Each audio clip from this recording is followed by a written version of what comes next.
The United States failed to qualify, folks. They are not in it. Instead, they actually hired their new GM, Ernie Stewart, formerly the sporting director of the Philadelphia Union.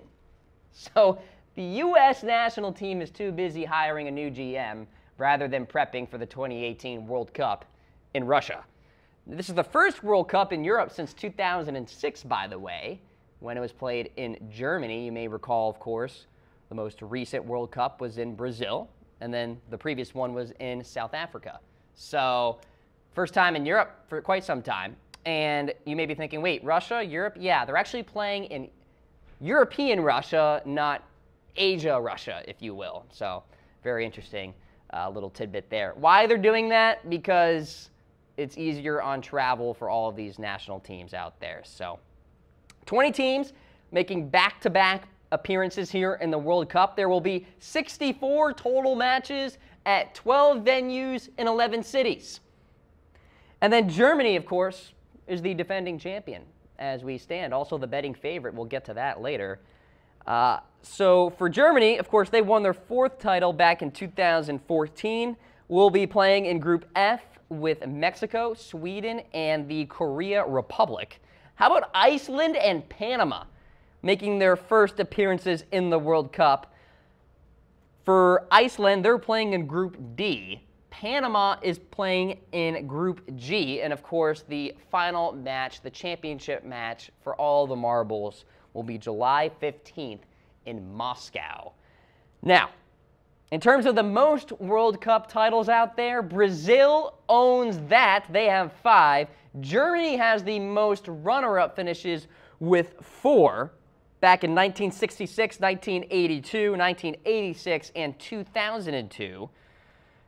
Brazil won its titles back in 1958, 1962, 1970, 94, and 2002.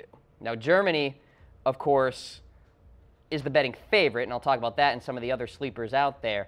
They have a lot of pedigree going into this World Cup. I have a lot of faith in that squad to make some major noise. Some more facts, though. The total prize pool, $400 million. The champion will earn $38 million, with second place getting $28 million.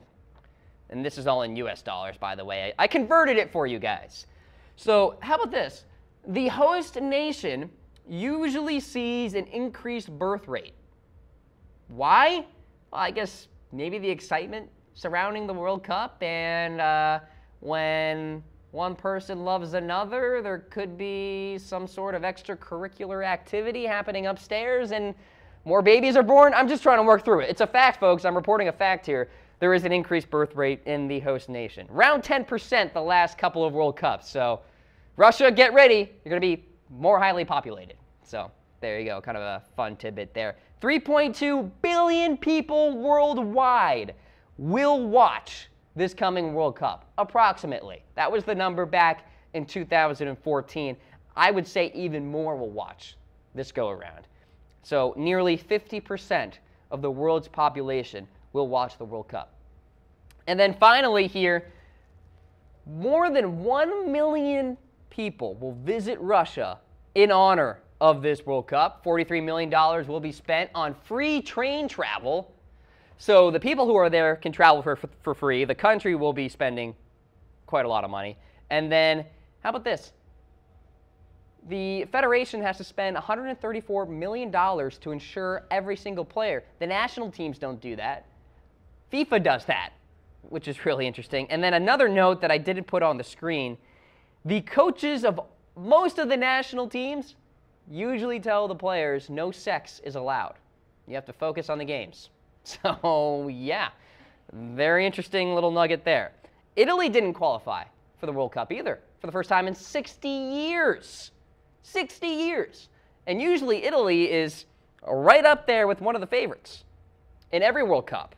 Saudi Arabia actually has the longest odds at 1,000 to 1. Russia is the largest nation, by the way, to host, by land size, a World Cup, which makes sense because Russia is the biggest country in the world. So, yeah,